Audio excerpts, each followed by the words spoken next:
The hotel receptionist slid my room key back. "Book somewhere else tonight. Trust me." Her voice was barely above a whisper, her eyes darting toward the security cameras overhead before settling back on me with desperate intensity. I'd just driven 6 hours to get here. It was 11 p.m., and I was exhausted from a work conference that had drained every ounce of energy I had left. Now this young woman, maybe 25, with a name tag that read Becca, was telling me to leave the 4-star hotel I'd prepaid for. "I'm sorry, what?" I said, thinking I'd misheard her. She leaned forward slightly, her manicured nails tapping the counter in what seemed like nervous energy. "Room 412. That's where they put you, right? Don't stay there. Book literally anywhere else, even the motel down the street. Just not here. Not tonight." My first thought was bed bugs, or maybe a plumbing issue they didn't want to comp me for. "Is there a problem with the room? I can take a different one." Becca glanced over her shoulder toward the back office where I could hear someone talking on the phone, then back at me. "There are no other rooms. We're fully booked. That's why they gave you 412. She said the number like it meant something, like I should understand the significance. When I didn't react, she added, "You're the 6th person in 3 months. They always put people in 412 when we're full and they always—" She stopped abruptly as a man in a manager's uniform emerged from the office. "Is everything all right, Becca?" he asked, his tone friendly, but his eyes sharp as they moved between us.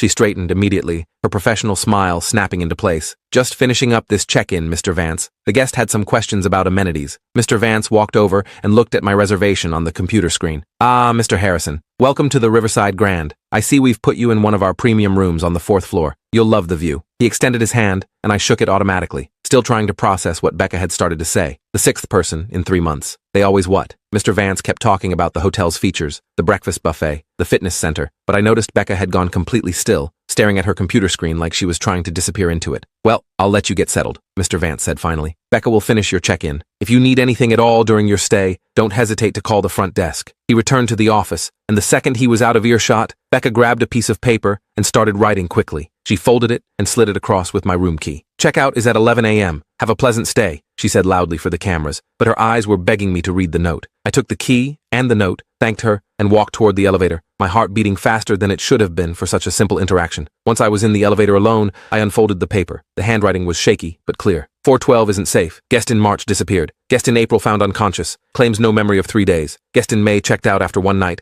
Filed police report, but nothing came of it. I tried to tell my boss, but he said I was being dramatic. "Whatever you do, don't drink anything from the minibar and lock your door from the inside with the security bar. Please believe me." I read it 3 times as the elevator climbed to the 4th floor. This was insane. This was the plot of a bad horror movie. But Becca's face kept flashing through my mind, the genuine fear in her expression, the way she'd risked her job to warn me. The elevator doors opened onto a long hallway with burgundy carpet and cream-colored walls. Classical music played softly from hidden speakers. Everything looked expensive and normal, and nothing like a place where guests disappeared. Room 412 was at the end of the hall, the last door on the right. I stood outside it for a moment, the key card in my hand, trying to decide what to do. The logical thing was to ignore a dramatic hotel employee and get some sleep. I had a flight at 7 a.m. and I needed rest. But the illogical part of me, the part that had watched too many true crime documentaries, couldn't stop thinking about those other guests. What had happened to the person in March who disappeared? Where did they go? I unlocked the door and stepped inside, immediately hitting the light switch. The room was exactly what you'd expect from a nice hotel. King bed with crisp white linens, sitting area with a leather chair, desk with hotel information binders, bathroom with marble counters. A large window overlooked the river, city lights reflecting off the dark water. Nothing threatening, nothing unusual. I locked the door and engaged the security bar like Becca had suggested, feeling stupid, but doing it anyway. Then I walked around the room, checking the closet, under the bed, behind the shower curtain, feeling even more stupid but needing to be sure. Everything was empty. Everything was normal. The minibar was stocked with overpriced water, sodas, and mini bottles of alcohol. I opened it and looked at the bottles, wondering what Becca thought was wrong with them. They all looked factory sealed, nothing obviously tampered with. I closed it without taking anything and sat on the edge of the bed, pulling out my phone. I Googled Riverside Grand Hotel disappearance and found nothing. I tried Riverside Grand Hotel missing guest and got results about a different hotel in a different state. I searched for the hotel's reviews and scrolled through dozens of 5-star ratings praising the service, the rooms, the location. Nothing about disappearances or unconscious guests or police reports. Maybe Becca was just a conspiracy theorist with an overactive imagination. Maybe she'd misinterpreted some unrelated incidents. Maybe I was exhausted and paranoid for no reason. I changed into sleep clothes, set my alarm for 5 a.m., and got into bed. The sheets were soft and cool, the pillows perfect, and I was so tired that I started drifting off almost immediately, despite my earlier anxiety. That's when I heard it, a soft clicking sound, like a door lock disengaging. I sat up, my heart hammering, staring at my door. The security bar was still in place. The door was still locked, but I definitely heard something. I got out of bed and walked to the door, pressing my ear against it. Footsteps in the hallway, slow and deliberate. Someone was walking past the rooms, stopping at each door. I heard the clicking sound again, closer now, at the door next to mine. Then, at my door, the handle moved down slightly, testing it, but the security bar held. Whoever was outside didn't knock, didn't announce themselves, just tested the handle and moved on to the next room. I stood frozen at the door, listening to them work their way down the hallway, checking every single door. When the footsteps finally faded, I ran to the window and looked down at the parking lot. A man in maintenance uniform was walking toward a service van, carrying what looked like a tool bag. I couldn't see his face from 4 floors up, but there was something off about the way he moved, purposeful, but wrong somehow. I grabbed my phone and called the front desk. It rang 6 times before Becca answered, sounding strained.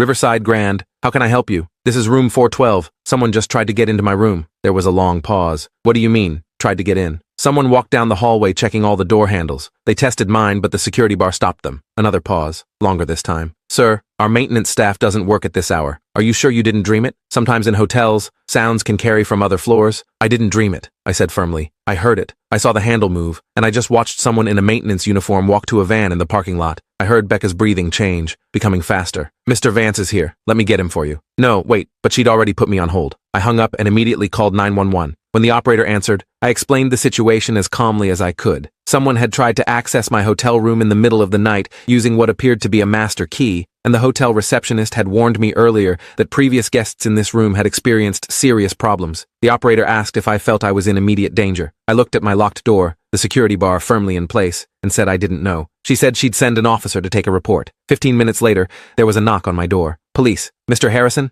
I looked through the peephole and saw a uniformed officer, young, probably late 20s. I opened the door but kept the security bar in place. I'm Officer Williams. You called about someone trying to access your room? I explained everything again while he took notes. The door handle test, the person in maintenance uniform, Becca's warning, the note she'd given me. I showed him the note and he photographed it with his phone. And you said the receptionist mentioned previous incidents in this room? She said a guest disappeared in March, another was found unconscious in April, and someone else filed a police report in May. Officer Williams's expression changed slightly, becoming more serious. I'll need to verify those claims. Can you come down to the lobby with me? I grabbed my room key and followed him downstairs. The lobby was empty, except for Becca at the front desk and Mr. Vance in the office. When they saw the police officer, Mr. Vance came out immediately, all polished professionalism. Officer, is there a problem? I'm responding to a call from one of your guests. He reports someone tried to access his room using what appeared to be a master key. Mr. Vance looked genuinely surprised. That's impossible. All our master keys are accounted for, and only authorized personnel have access after hours. Who's authorized? Officer Williams asked. Just myself and our overnight security guard, Patrick Stone. He's currently making his rounds of the property. Does Patrick wear a maintenance uniform? Mr. Vance frowned. No, he wears a standard security uniform. Black shirt, black pants, company logo. Officer Williams turned to me. The person you saw was wearing a maintenance uniform? Yes. Gray shirt, gray pants. Mr. Vance shook his head. None of our maintenance staff are here after 8 p.m. If someone was walking the halls in a maintenance uniform after midnight, they weren't supposed to be here. The implication hung in the air. Someone had gotten into the hotel, possibly with a stolen or copied master key, and was checking rooms. Officer Williams asked to see the security footage. Mr. Vance led us to the back office where multiple monitors showed different areas of the hotel. He pulled up the footage from the 4th floor hallway starting at midnight. We watched in silence as the camera showed an empty corridor. At 12:37 a.m., a figure appeared at the far end. The camera quality wasn't great, but I could clearly see it was someone in a gray uniform carrying a bag, walking door to door, checking handles exactly as I'd described. The person's face was never visible, always angled down or turned away from the camera, like they knew exactly where it was positioned. When they reached room 412, my room, they tested the handle carefully, lingered for a moment, then continued down the hallway. At the end, instead of taking the elevator or stairs, they opened a service door marked Staff Only and disappeared. How did they get in through a staff door? Officer Williams asked. Mr. Vance looked genuinely shaken now. You need a security code. Only management and maintenance have it. Could someone have stolen the code? It's possible, but we change it monthly. The current code was just activated 3 days ago. Officer Williams asked to see footage from other areas. Mr. Vance pulled up the lobby cameras showing the front entrance, side entrance, and parking lot. Nothing showed anyone entering in a maintenance uniform. It was like they'd appeared inside the hotel. What about previous nights? I asked. Can you check if this has happened before? Mr. Vance looked at me for a long moment, then at Becca, who'd been standing silently in the doorway. Becca, why don't you take your break? It wasn't a suggestion. Once she left, Mr. Vance pulled up footage from 6 weeks ago. Same floor, same hallway, same time of night. The figure appeared again, checking doors, same gray uniform, same deliberate movements. That was the night, Mr. Vance started, then stopped. What night? Officer Williams pressed. The night we had a guest in room 412 who claimed to have woken up disoriented in the bathroom. April 14th. She couldn't remember going to bed or how she'd gotten there. She checked out early and later sent a threatening email about suing us for negligence, but nothing ever came of it. And you didn't think to report this to police? Officer Williams asked, his tone hardening. Report what? A guest who had too much to drink and got confused? She couldn't prove anything happened to her. What about March? I asked. Becca mentioned someone who disappeared. Mr. Vance's face went pale. That wasn't related to the hotel. A guest checked in and never checked out, but we assumed he simply left without following proper procedure. People do that sometimes. We billed his credit card for the stay. Did you file a missing persons report? Officer Williams asked. We contacted his emergency contact listed on his reservation. They said he'd been depressed, and they assumed he'd gone somewhere to clear his head. They paid the hotel bill and asked us not to make a fuss about it. Officer Williams was writing everything down now, his jaw tight. I'm going to need copies of all security footage from the nights these incidents occurred, all guest information for rooms 412 during these dates, and a list of everyone with access to master keys and security codes. Mr. Vance nodded, looking sick. Of course, whatever you need. Officer Williams turned to me. Mr. Harrison, I don't think you should stay in that room tonight. Is there somewhere else you can go? I have a flight at 7 a.m. I can just stay in the lobby until then. I'll stay with you, Officer Williams said, and I'm calling for backup to search the building. Within 20 minutes, 3 more police cars had arrived. Officers began searching the hotel floor by floor, while Mr. Powell Vance pulled up guest lists and security footage. I sat in the lobby with Officer Williams, watching the organized chaos unfold, still trying to process that I'd almost been the next victim in whatever was happening here. Becca came back from her break and approached us cautiously. Can I talk to you? She asked Officer Williams. He nodded and she sat down, her hands shaking. I should have said something sooner. I should have pushed harder when Mr. Vance dismissed my concerns, but I was afraid I'd lose my job, and I have student loans and rent and... She took a breath. The first time I noticed something was wrong was 3 months ago. A man checked into room 412 for a 3-night business stay. First night, everything fine. Second night, I wasn't working, but the next morning I came in, and there was a note in the system that he'd checked out early without notice. His things were still in the room, his car was still in the parking lot, but he was gone. We held his belongings for 30 days per policy, then boxed them up. Where are those belongings now? Officer Williams asked. Storage room in the basement. Everything gets kept for 6 months in case someone comes back for it. They went to retrieve the boxes while I sat alone in the lobby, exhausted and wired simultaneously. At 2:45 a.m., one of the officers searching the building came down with something in an evidence bag, a gray maintenance uniform shirt, balled up and shoved behind a vending machine on the 3rd floor. The name embroidered on it was Tom Patterson, Riverside Maintenance. Officer Williams radioed to headquarters to run the name. The response came back quickly. Tom Patterson was a maintenance worker at the hotel who'd been fired 8 months ago for inappropriate behavior toward guests. Female guests had complained about him entering rooms without knocking, lingering too long, making them uncomfortable. Mr. Vance had let him go quietly without filing formal reports. Do you have contact information for Patterson? Officer Williams asked. Mr. Vance pulled up the employee file, an address, a phone number, emergency contact information. Send units to this address, Officer Williams said into his radio. Possible suspect in multiple incidents, may be dangerous. At 3:15 a.m., officers found Tom Patterson's apartment empty, but filled with disturbing evidence. Photos of the hotel, specifically the 4th floor, photos of guests, particularly solo travelers in room 412, copies of security codes that he'd somehow maintained access to even after being fired, and most damning, 3 driver's licenses belonging to 3 different people. The man who'd disappeared in March, the woman who'd woken up disoriented in April, a businessman who'd checked in just 2 weeks ago and had also checked out early, an incident Mr. Vance had never mentioned. 3 victims we know about, Officer Williams said, showing Mr. Vance the licenses. How many more that we don't? Mr. Vance looked like he might vomit. I didn't know. I thought these were isolated incidents, misunderstandings. You never thought to do your due diligence, Officer Williams said coldly. You never thought to check security footage after guests complained. You never thought to report suspicious activity. You were more concerned with protecting the hotel's reputation than protecting your guests. By 4 a.m.,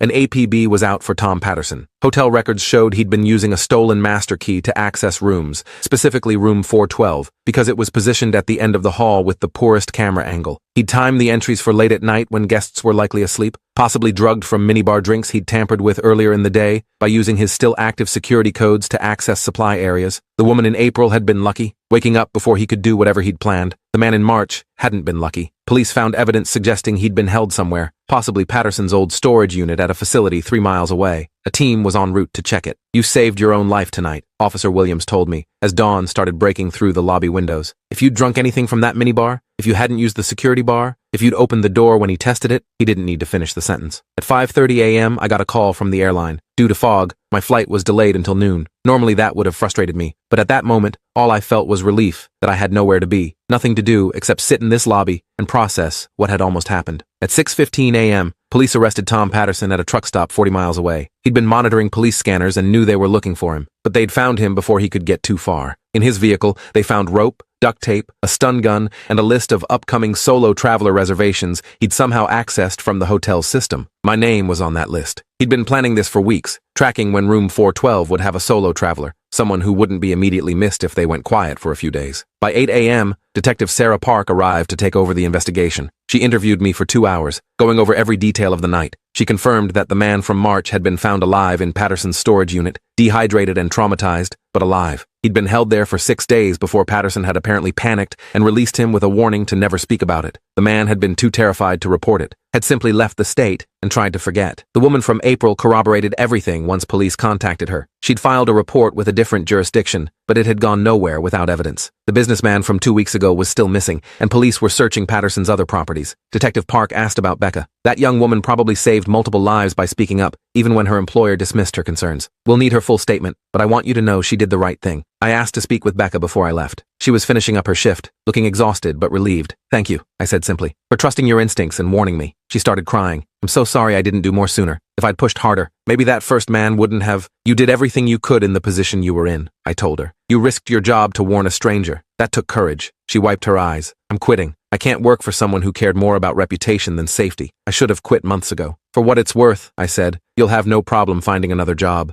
Any employer would be lucky to have someone with your integrity. By noon, I was at the airport, my delayed flight finally boarding. My phone buzzed with a news alert. Former hotel employee arrested in connection with multiple kidnappings. 2 victims recovered alive. Investigation ongoing. The story would make national news within hours. The Riverside Grand would face lawsuits, criminal investigations, possibly closure. Mr.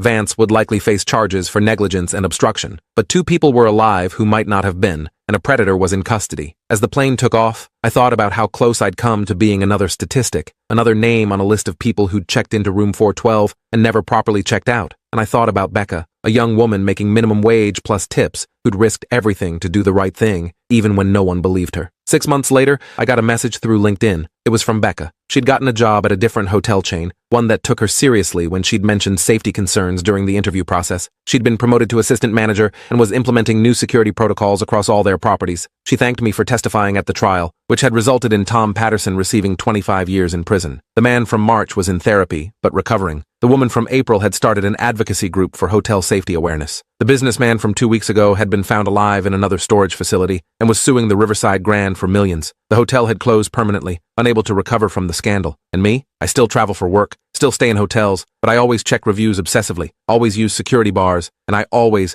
listen when someone tells me to trust them about a warning. Because sometimes the person at the front desk knows something you don't. And sometimes paying attention to that warning is the difference between a normal business trip and becoming a true crime story.